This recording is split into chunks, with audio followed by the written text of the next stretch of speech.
just get the slide. We are on the next lesson of Tanya. We are in middle of chapter 1. And in the book Lessons in Tanya, we are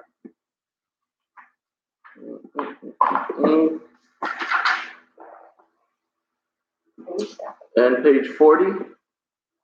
We're after the note. Is that correct, or we went further than that? After the gray? Huh? I thought we stopped on page 44, so that's where I put my bookmark. 44. That's where I put it. Okay. So. Okay. We're gonna back up just a little bit. Okay. We're gonna go to page 42 in here, which is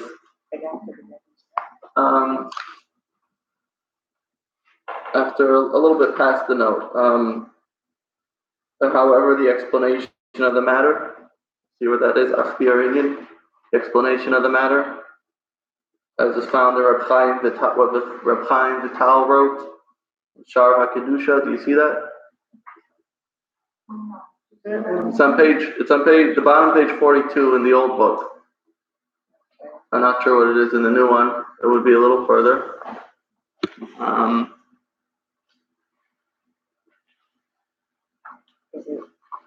Is it There. Okay, so that is 44. That'd be an explanation of the matter.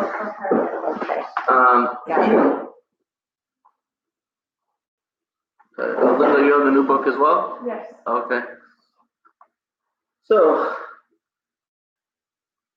we basically began with a number of all different sources discussing the word tzaddik, Russia. Hello. We're just starting.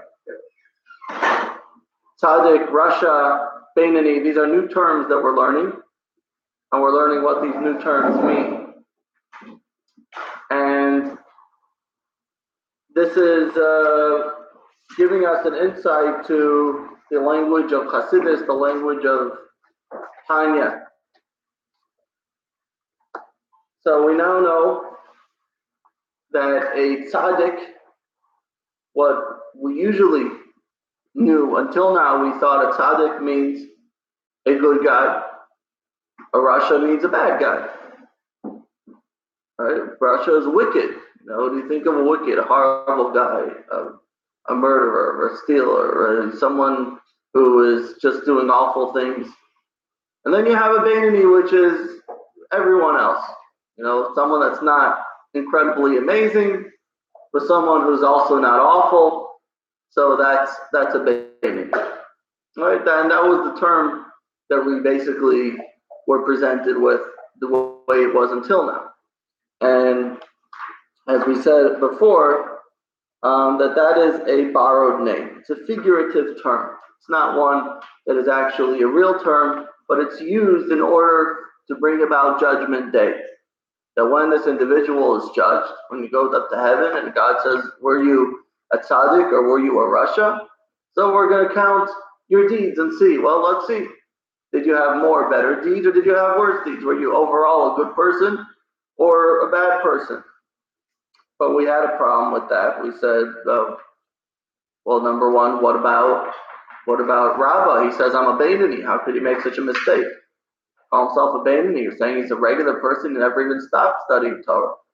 So we went on to explain that we know that a Rasha is someone that doesn't even have, a tzaddik is someone that doesn't even have the sin of bittul Torah, lack of Torah study, constantly studying Torah. So now we really have a question. So where do you draw the line? We asked at the beginning, we said, if you're going to say that you should be a Rasha, right? We said in the beginning, you should see yourself as a Rasha. And we said, there's a number of problems with that. Number one, if you see yourself as a Rasha, then number one, either you'll go to one extreme and say, okay, there's no hope, forget it. Or the other extreme, well, you'll become depressed. Right? So what do? So here we're introducing this new concept saying that, You may not be a Rasha, you may not be a Tzaddik. And you may not be the Beinoni the way the conventional wisdom of Beinoni is. And so in order to understand this, again, we're learning how to see ourselves in the eyes of Hasidus, in the eyes of Tanya. So in order to understand this, we're going to have to bring in some more ideas into our vocabulary. Okay? And that's where we're at now. The introduction of these new words. So again, we're in the bottom page 42. Achbir Inyan, the explanation of the matter. According to what is found in what Rabbi Chaim Vital wrote in Shar HaKedusha. If you remember, in the beginning, the Alter Rebbe told us that this is a book of collection of different sages. And one of those sages is Rabbi Chaim Vital, who was one of the students, one of the disciples of the Arizal, the holy Ari HaKadosh. And so he wrote down this concept. This is where we first find it. He says, every Jew, whether righteous or wicked, possesses two souls. Whether he's a tzaddik or a rasha, he has two souls, two neshamas. As it is written, and neshamot, souls which I have made. Neshamot is written here in plural. See, we thought that everyone has a soul. So it comes along and says, no, you actually have a few souls. Because it tells us clearly, this verse tells us clearly, that God made, in Yeshaya, that God made souls. So how is it that we are made up of souls? So he says, first of all, we have to know that they are two nefashot, they are two nefashot, two souls of life forces. So I'm going to pause for a moment and explain that he suddenly changes the wording. The first wording is neshamot, and then he uses the word nefashot. Right? You see that he changes those words? What is he trying to say? So we have to give a little bit of a background that there are actually 5 levels to the soul. Anybody who joined my course, Journey of the Soul, we talked about this at length. So the lowest level is the nefesh.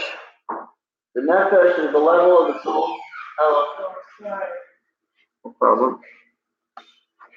The nefesh is the level of the soul, which is, have a seat wherever you find a place, which is the life within the body, the physical existence of the body. Everything that you do, you walk, you live, you breathe, your very existence of the body is part of that nefesh. And that nefesh always stays with you. It even stays, part of that even stays in the body once the body is buried. The nefesh is literally giving the life force for that body to exist, to move, to breathe, to walk, to talk. That's the nefesh. Okay, that's the physical existence of the body. Then you have the next level of the soul called the ruach. The ruach literally means the spirit of the soul. And this is the emotions, the feelings, the one step up of the spiritual makeup of the individual. In other words, not necessarily your physical existence, but the emotional existence, the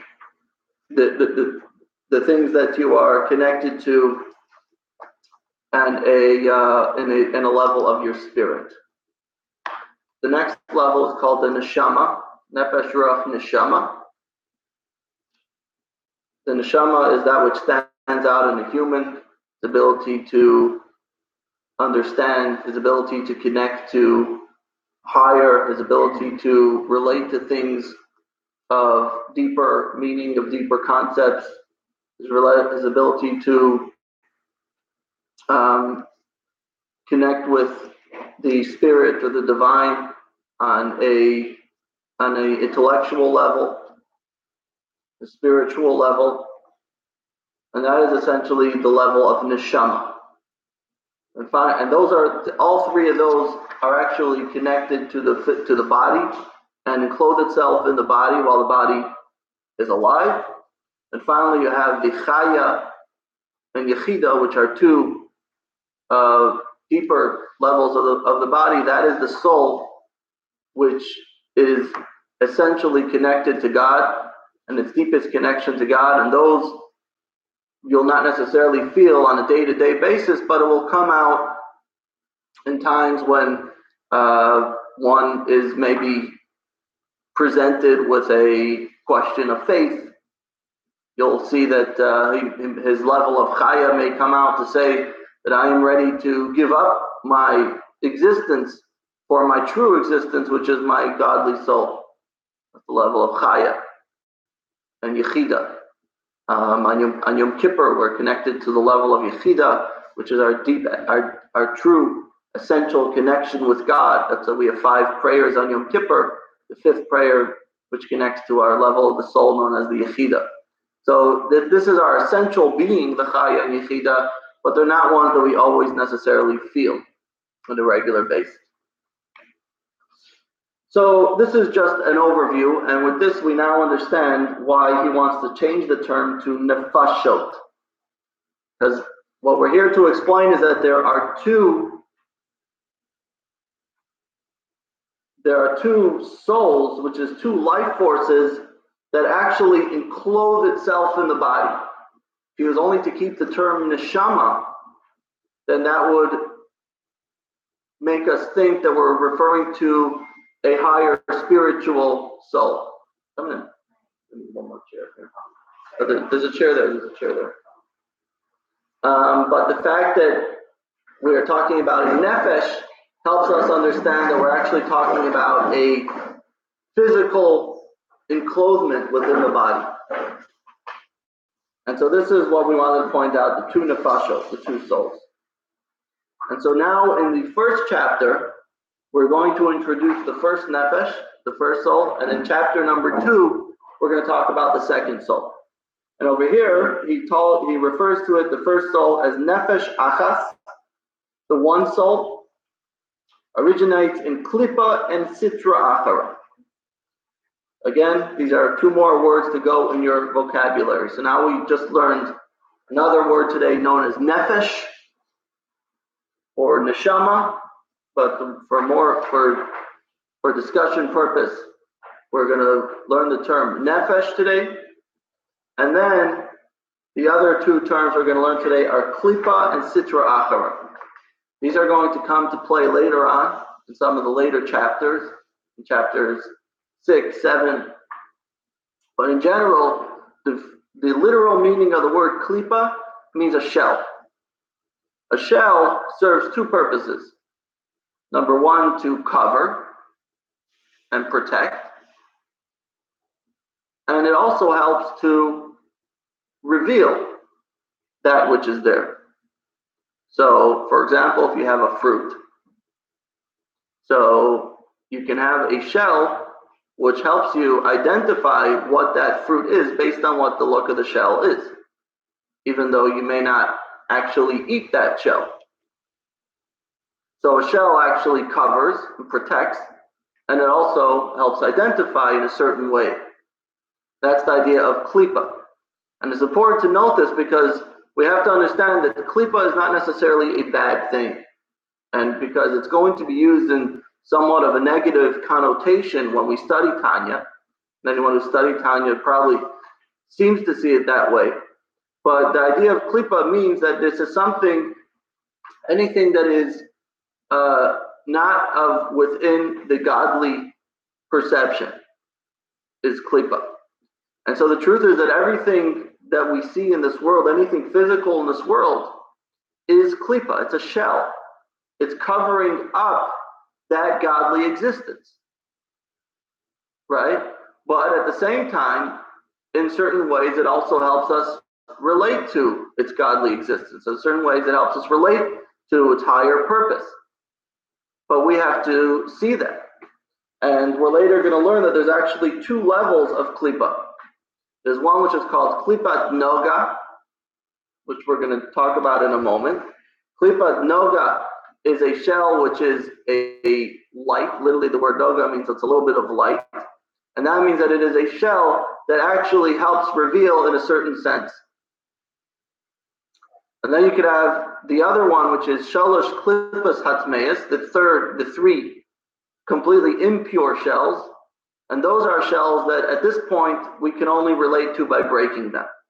Later on, we're going to talk about that there are certain klippat noga are things which are allowed, things which are kosher according to Torah, and then there are things that are not kosher and are forbidden according to Torah. Those are connected to the three klippas, the three shells, which we are not allowed to relate to at all. Give you an example. You could have two types of fruit. You can have one like an apple, where the shell is actually part of the apple that you can eat it. But you have to eat it together with the apple and recognize that that's part of the apple. Then you could have a shell like a shell of a nut. That's not edible at all. You need to crack that in order to bring it out. There are some things that we have in our world that are actually help us connect to God in a better way. For example, we have good kosher regalach on the table, and we eat them while we're studying, and it gives us puts us in a good mood that we could study properly. So that's actually helping us to connect to God.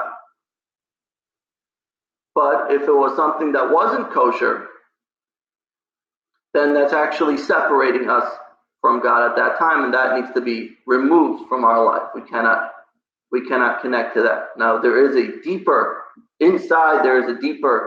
godly purpose, but it's difficult to connect to that. Yesterday was a fast day. You're familiar with it, the 17th of Tammuz. Yesterday was the 18th because it was pushed off. But we begin a period of 3 weeks of mourning. So there's 3 weeks of mourning for the temple, right? And then we have a Tisha B'Av. Now it says that when Mashiach comes, Tisha B'Av is going to be a holiday. We're going to actually rejoice and sing on Tisha B'Av. How could it go from a day of mourning to a holiday?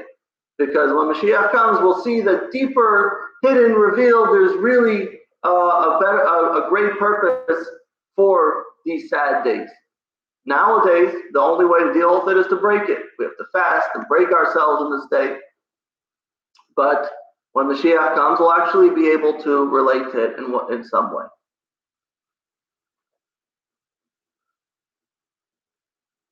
Sorry, you have a question? So when Mashiach comes, will the Klipa rise? When Mashiach comes, Klipa will be elevated, yes. Yes. Okay. So, and then the other translation, the second word here is Klipa and Sitra Achara. Sitra Achara literally is an Aramaic word which means the other side. What does the other side mean? It means anything that is not of Kedusha, of holiness, of godliness, anything otherwise is the other side. So again, it's not necessarily something that's bad. It just means something that doesn't in itself present godliness and holiness. And it's the other side.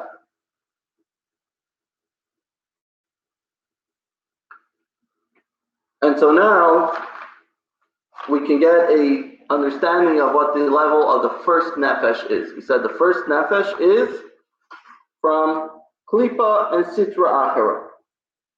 Klipa, the shell or the peel, and the other side. That's where the first soul is.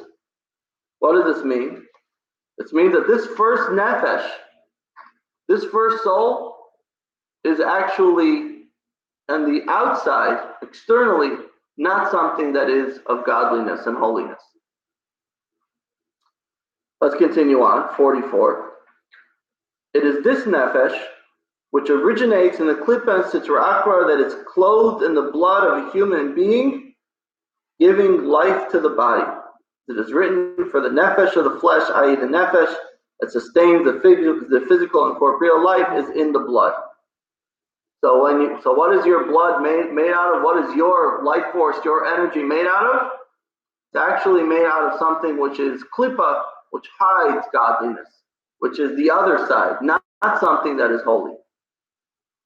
And as a matter of fact, we don't receive our godly soul, which we'll talk about soon, our other soul, until what age? 13, or for a girl 12. She gets it earlier. That's why it's the age of bar bat mitzvah, because that is when your godly soul comes to you and is connected to you, and that's why it's such an important day. That's why at that point you're responsible to fulfill mitzvahs, etc. At that point, a child is almost completely dictated by their soul of klipa, and we're going to use the term soon, the animal soul. Eventually, it's going to be used in the term of the nefesh habahamis, but now we're using it as the soul, the blood soul. That is a soul which literally is the life force of the body. Everything that we do is dictated by this soul. Anything physical that we do is dictated by this soul. And that's why we are very selfish people. Because if we were only living a godly life, then we would never look for our own self-interest. We would only look for what is our godly purpose. How is it possible that most people don't think that way? Most people are live a life that is selfish and looking for a self-purpose. Why does that happen? Because we are governed, for the most part, by this soul of klipa, a soul that does not reveal our godly part. And this is completely the existence within our body. And at this point, we didn't yet introduce the second soul, so as far as we're concerned, this is who we are. Who are we? We are a soul of klipa. So therefore, anything that we do is going to be governed by that soul. And that's why we do things that, although may not be bad necessarily, but they are self-serving, just like an animal. An animal is has emotions, has many good things that they do, but an animal is always going to be self-serving. Will do whatever it feels best for itself. It's going to eat for itself. We have those tendencies as well. And those tendencies come from this soul, which says that we are someone that is dictated by our personal interests. And therefore, many things that we do may have a negative connotation. Not only, but it may have. Let's continue on.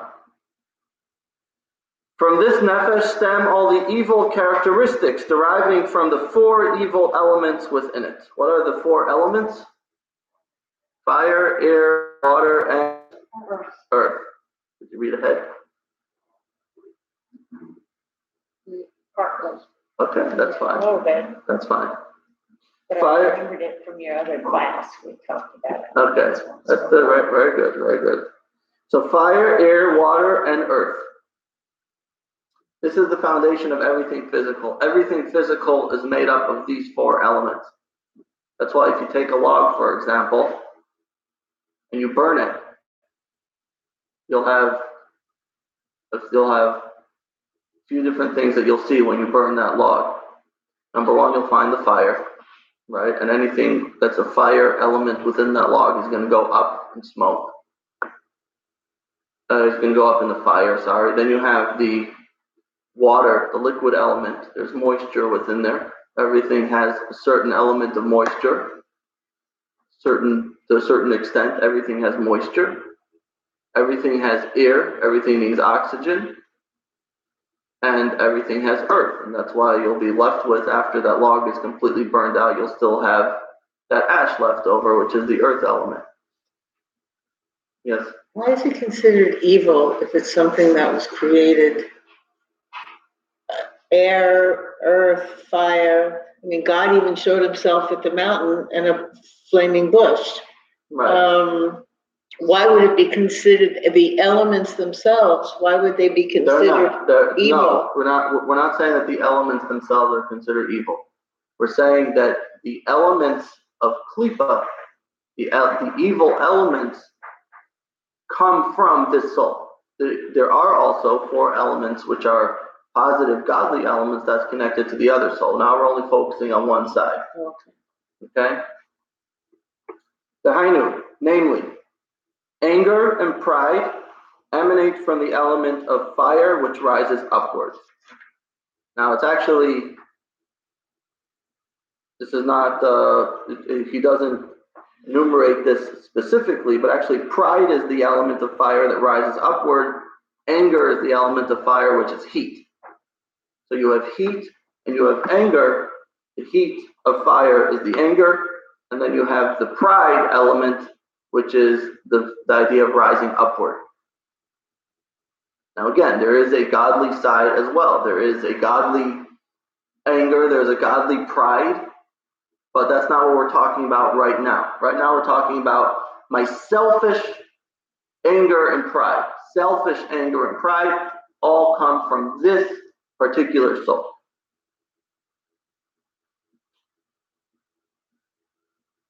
And those are from the element of fire within the soul.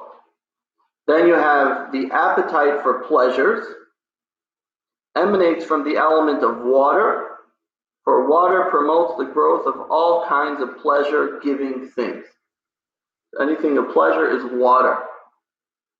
First of all, water helps things grow. You find that water, you ever say, I want to relax and enjoy myself. You'll never see someone who is pleasure and is very fired up. Pleasure is usually connected to relaxation, calm, right? That's the idea of water, calming waters. If you want to relax, people love to go to the ocean. You get an ocean view. That's the ultimate vacation. If I could go to an island and sit and look at the water all day. So anything that's pleasurable is always going to be connected to water. Water flows downwards as opposed to fire, which rises upwards. Water is always going to flow down. It's all connected with this concept of pleasure.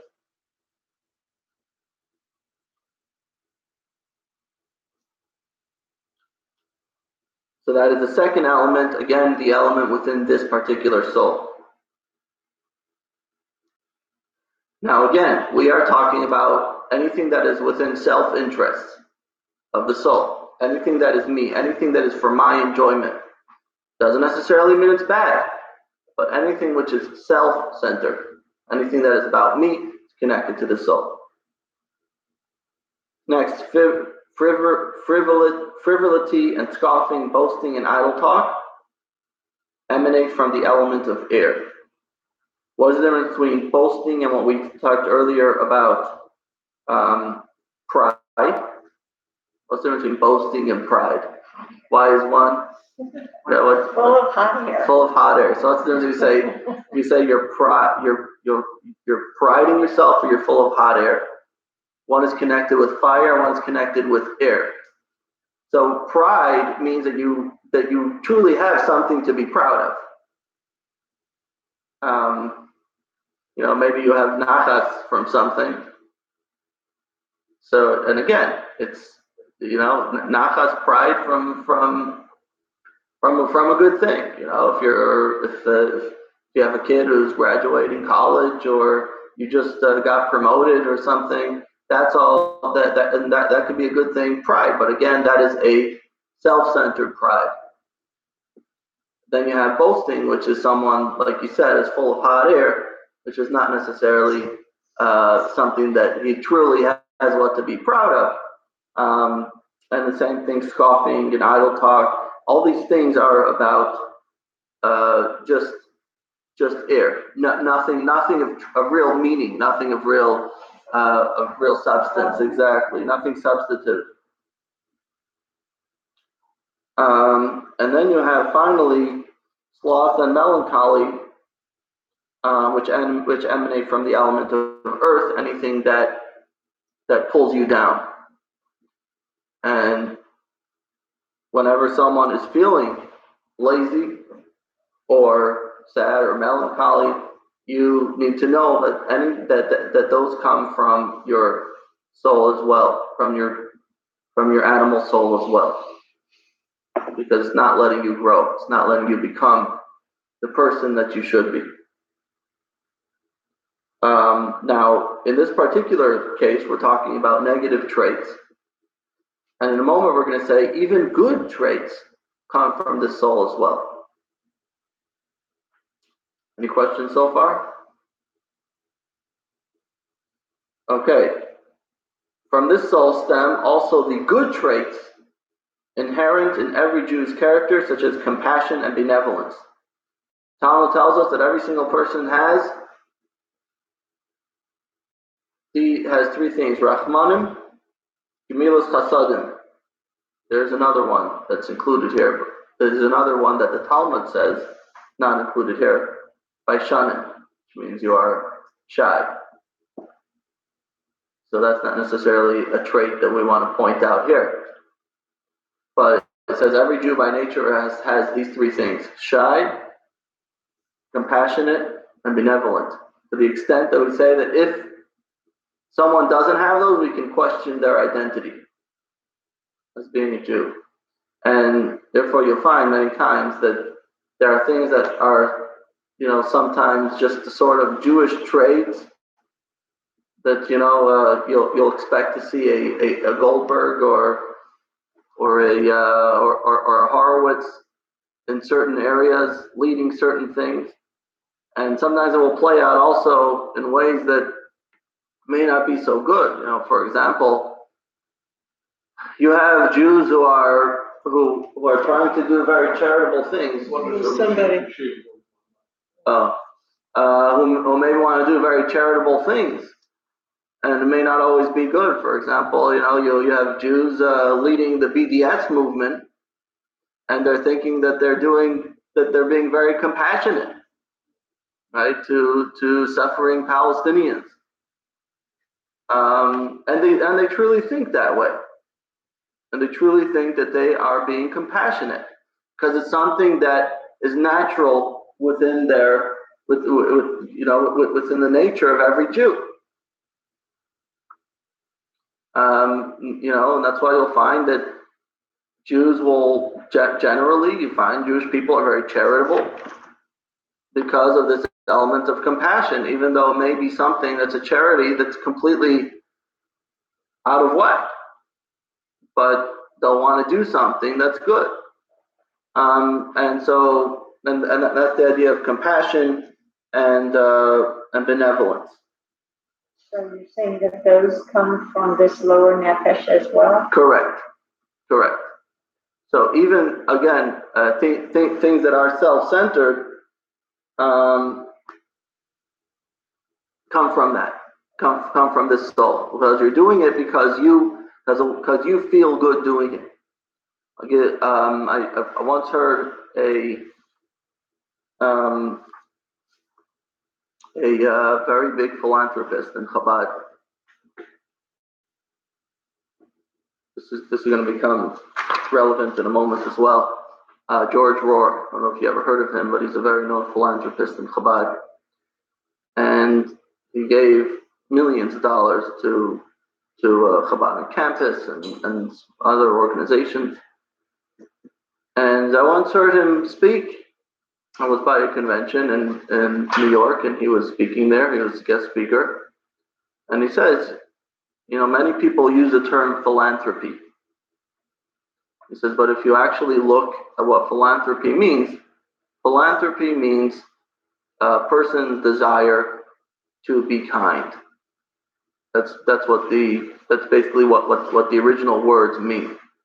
And he says that's not the Jewish translation of tzedakah, which comes from the word tzedek, righteousness. Philanthropy means that I want to do something good. In other words, I want to be good because it makes me feel good.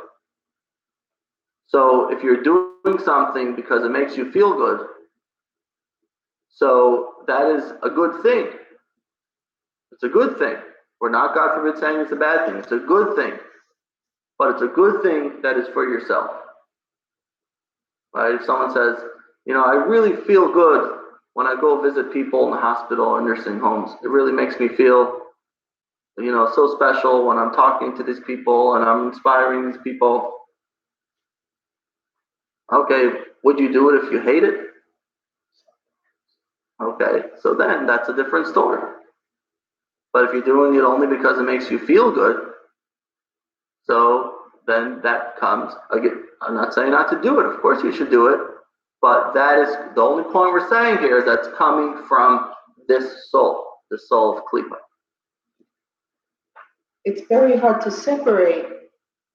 It's very hard to separate the two of them, though, because you go into a situation like that where you go into a hospital and you hate the fact that people are dying or hurting, but you feel that you have to go in because these people need somebody there to do this, but you walk out of there and you're feeling low or you're feeling badly about it because you don't like the fact that these people are either dying or very, very sick.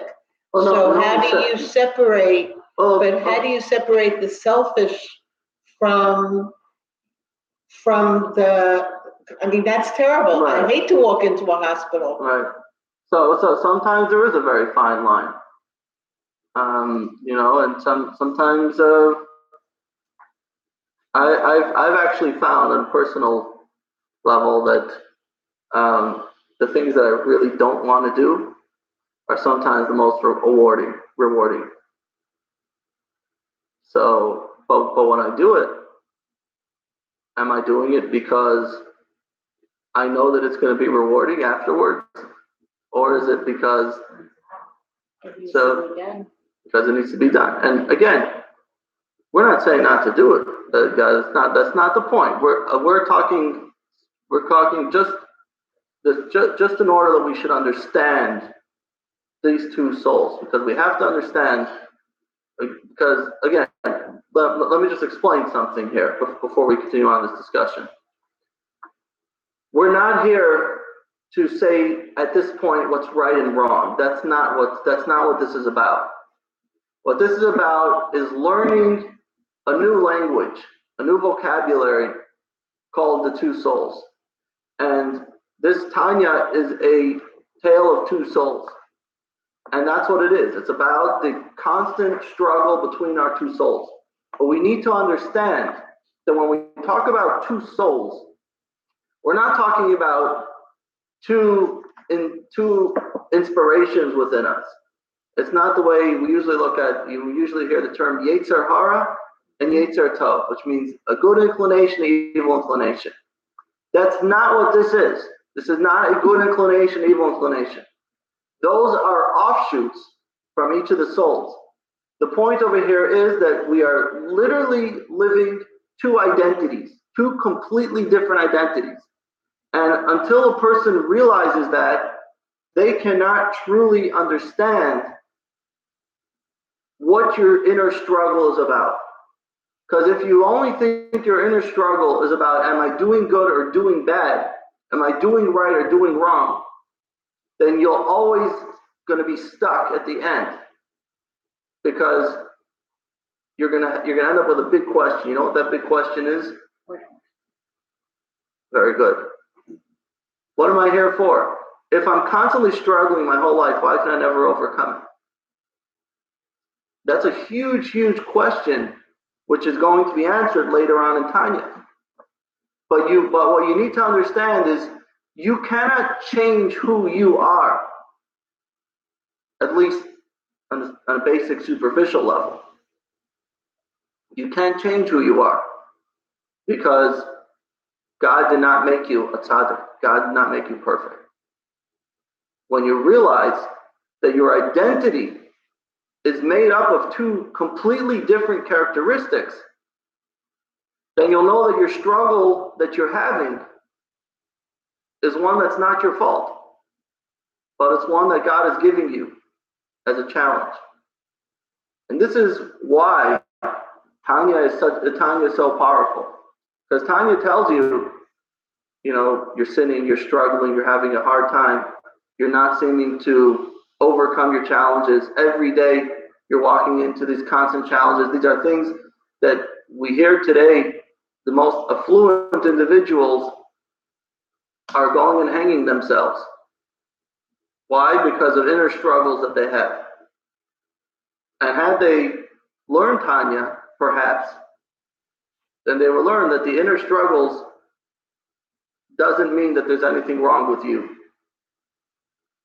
But this is your identity that God gave you.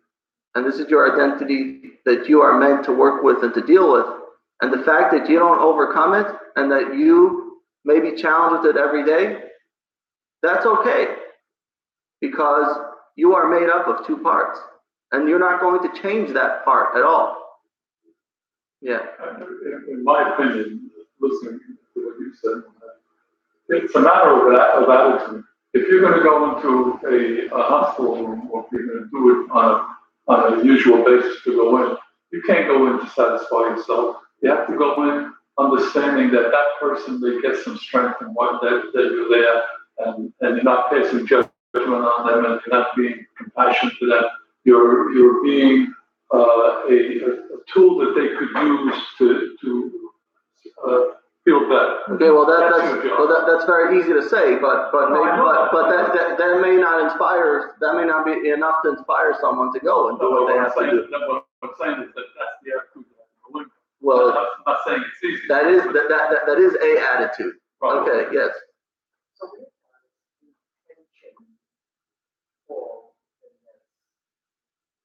Okay. person's intention. Right.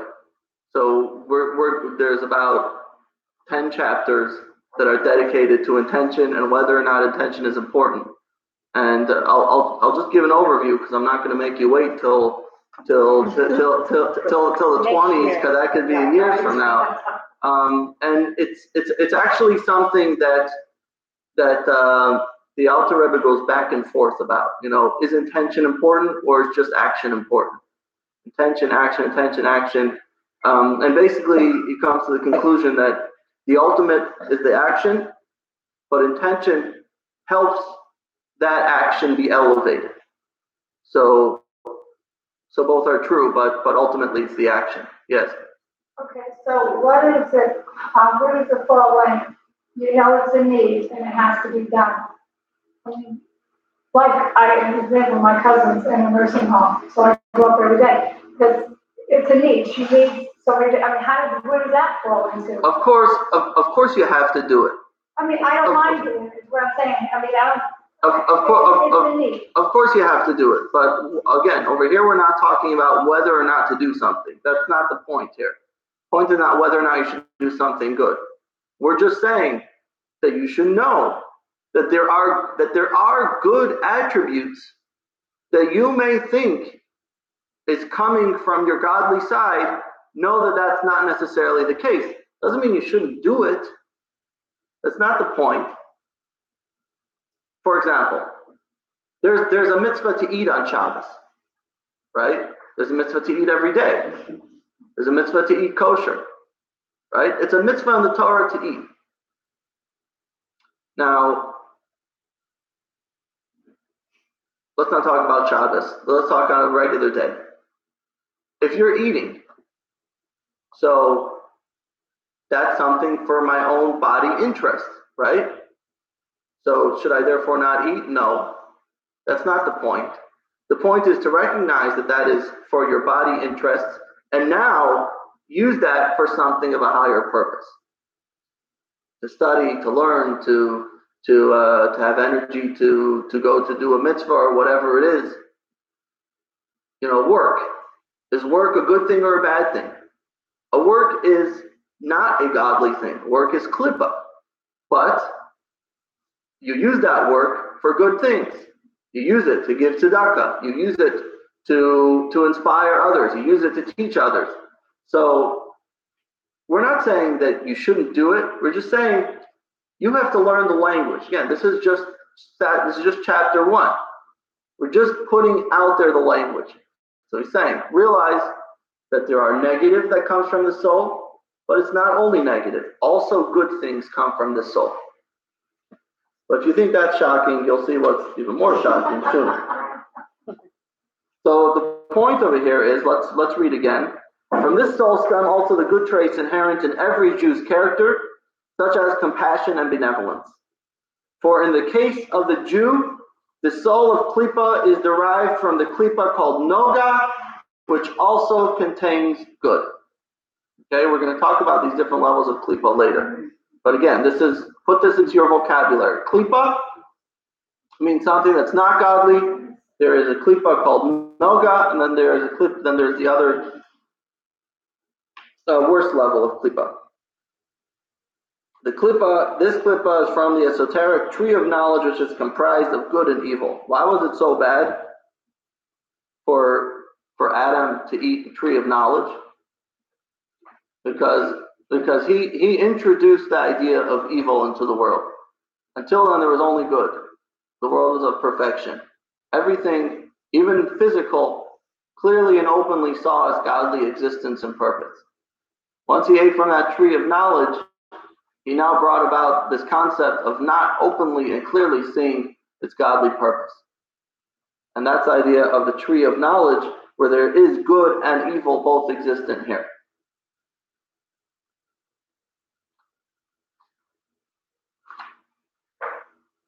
The soul and nations of the world, however, emanate from the other unclean klippot, which contain no good whatever.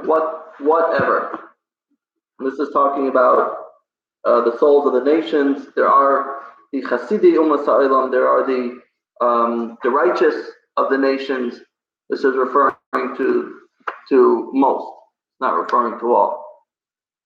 That it comes from, which contains no good whatsoever, as written in Eitz Chaim, Portal 49, Chapter 3, that all the good the nations do is done out of selfish motives.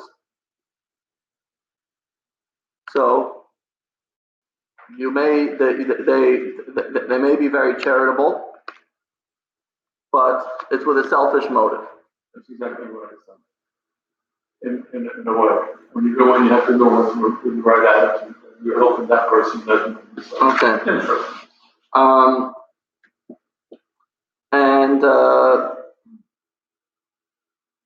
So the Gemara comments on this verse: the kindness of the nation's sin, that all the charity and kindness done by the nations of the world is only for their self-glorification. Again, there's the idea of the righteous of the nations, and so there are people that are not necessarily included in this, but for the most part, the righteous of the nations is done for their own purpose, for their own self-glorification, and that's the example that I gave of philanthropy earlier. Are you doing something only for the sake of God and for a higher purpose? Or are you doing it because you feel that it's something good? You feel that it's the right thing to do. You feel compassionate. You feel, it makes you feel good to do something good. And that's what most charitable, activities or contributions that are made are done in this way, that it's in order to make the one it's more for the giver to make them feel good than for the receiver. And I just read, and it's interesting because it's saying that if you give the help to somebody that doesn't need it, that makes it better. Here it says that if you're doing it because you think the person needs your help, right? But if you do it because the person really doesn't need the help, but you're doing it anyway, that's more self-motivated. I guess it's self. Is it self? Gratification derived from his act of kindness. Right. Give him the greater pleasure than the gratification derived from yours. I don't know. That's kind of. Well, do act in a benevolent manner. welfare of the fellow, prove to this part of the fellow not to need his help.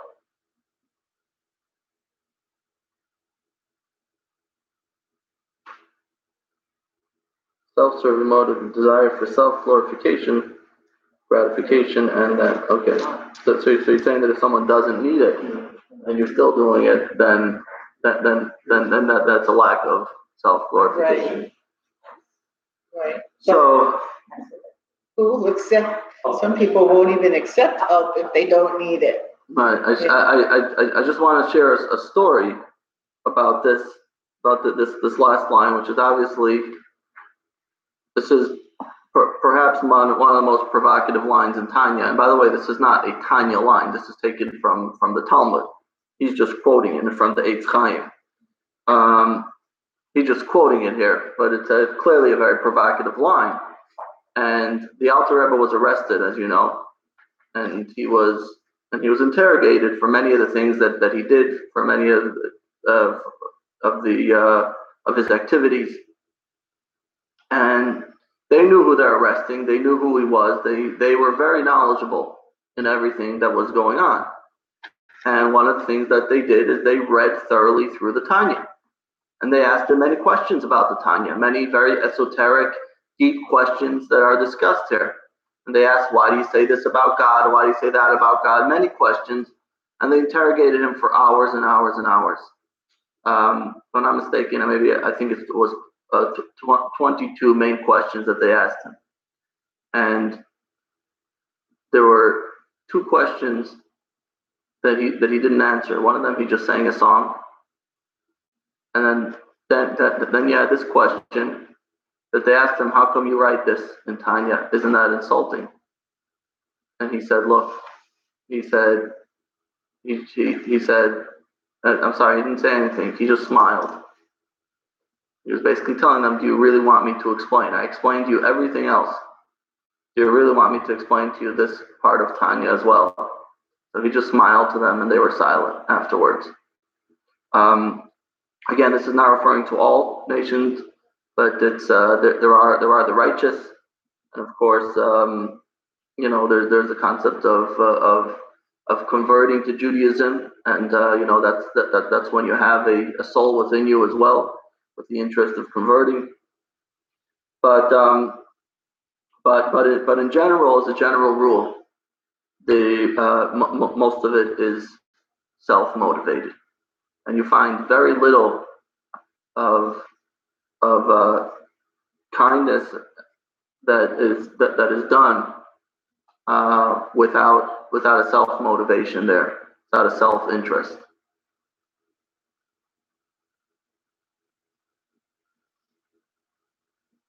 A lot of times, people may give charity because they'll have a tax break for that. But the idea is, and this all again is talking about the first soul. Yes. Of course, though, when you go to a funeral or an unveiling, isn't that more of a true mitzvah? Yes. There are things that are within Jewish tradition that's almost unparalleled of any other tradition as far as the way we treat the dead. And for example,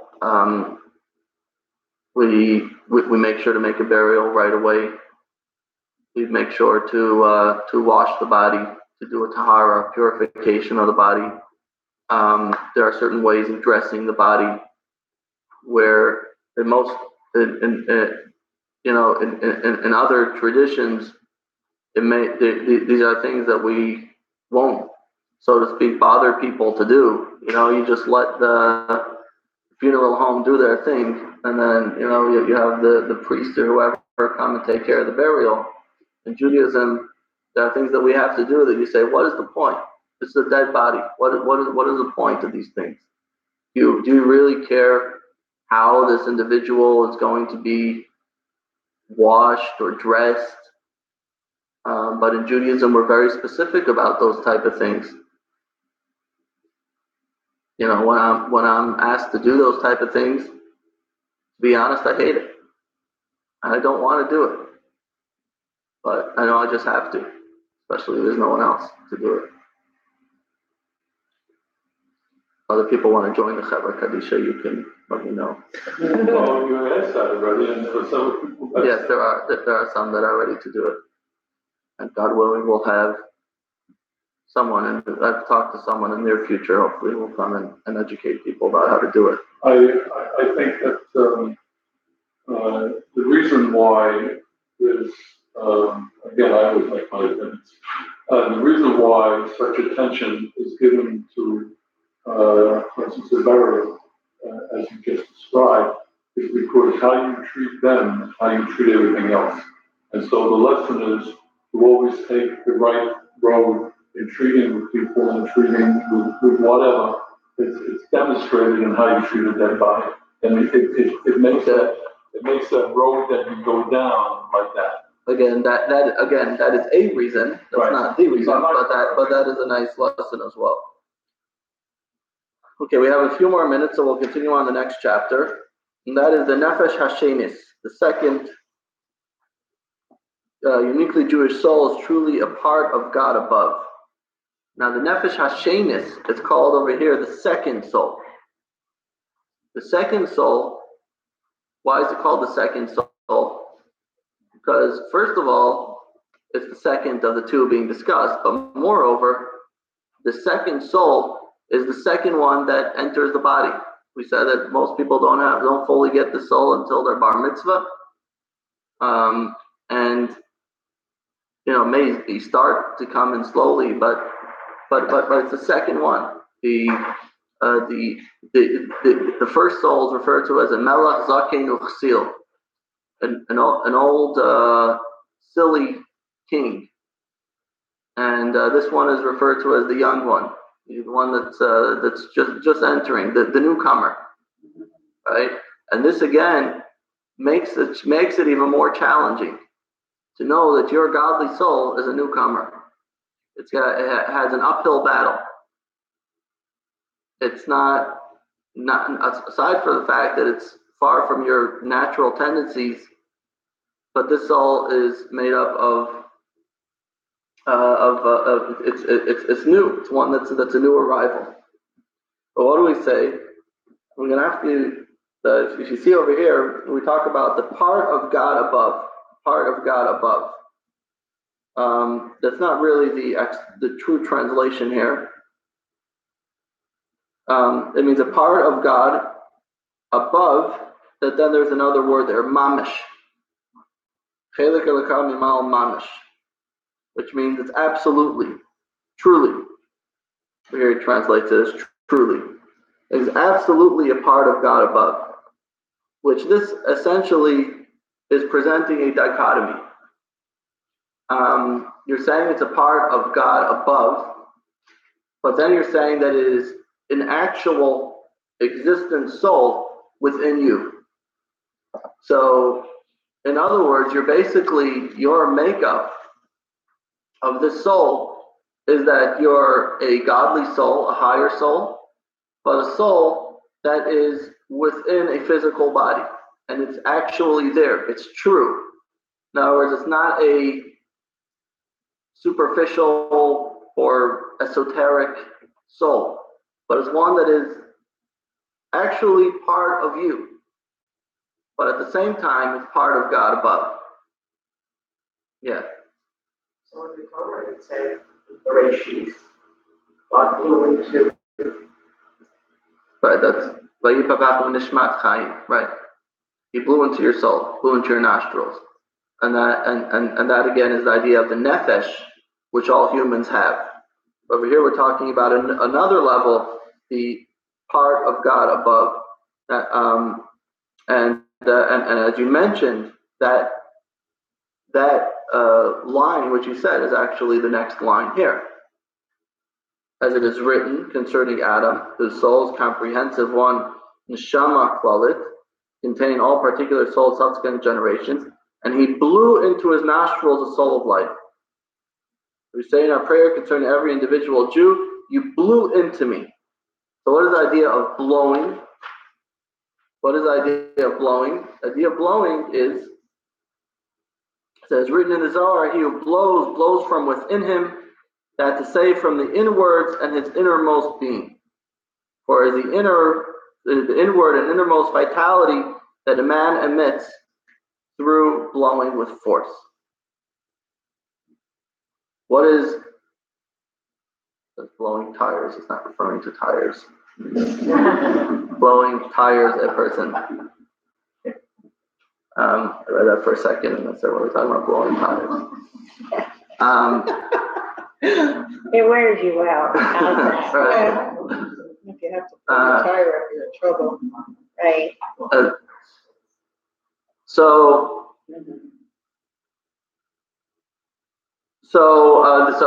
this is blowing, by Yifach, blowing from the innermost part of God. It's a part of the essence of God. And this is actually becoming part of you, part of your being, part of your existence, is this godly being. So we're saying that here you are. You have a makeup of a nefesh of klipa, and then we say, wait, you have a whole nother identity here. You have a whole nother identity that we have yet to discuss, and that is your godly soul, which is actually a part of God. And so now we have a problem. We have a problem.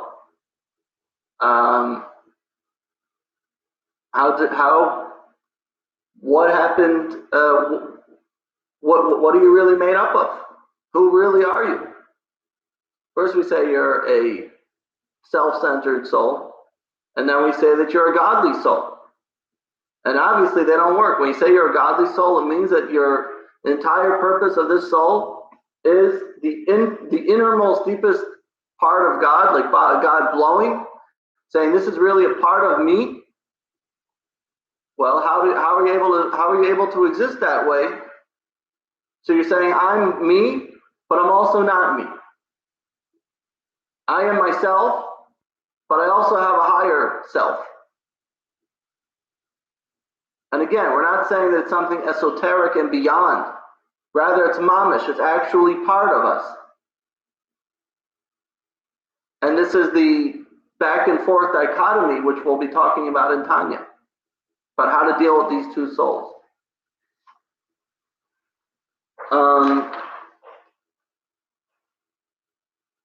Now, for the next part, I think we'll leave for next class. And by the way, I think I'm going to teach a class next week because the following 2 weeks I'll be away. So like this, I'll do 2 in a row, and then we'll be off 2 weeks because otherwise we'll be off. I mean, with the schedule doesn't work. Again, it's in the summer schedule.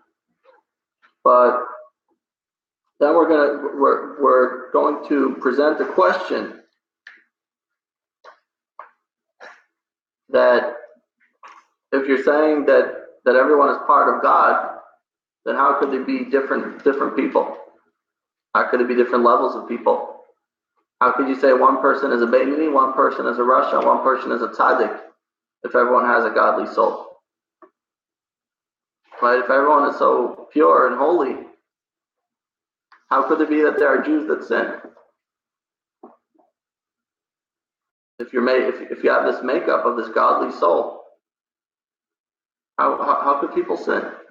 If you're saying this is actually part of me, it's actually part of who I am. Think about it. You're saying God is I'm a walking part of God. Everything is. Every existence is part of God. But we're saying here, it's actually, part of your psyche, of your makeup, of your culture, of your living. And so then you say, how could there be different levels? There's different levels of God. How could there be one person who's a part of God and is a tzaddik? That makes sense. But you want to say there's another person who's a part of God who's a Rasha? Someone is a very evil person. So then, what does that mean? That they lost their godly existence? They lost their godly soul? How could that be? How could it be there's so many different levels? And that's what we're going to address next week. How could it be that there are different levels of God, so to speak, that comes into so many different types of people. And again, this is the beginning of a long discussion, so that's why I'm going to stop here. Also because we passed our time, and also because I have another meeting coming up. There's nobody in the house, so there's nobody to rush you back. Well, I actually have a online meeting.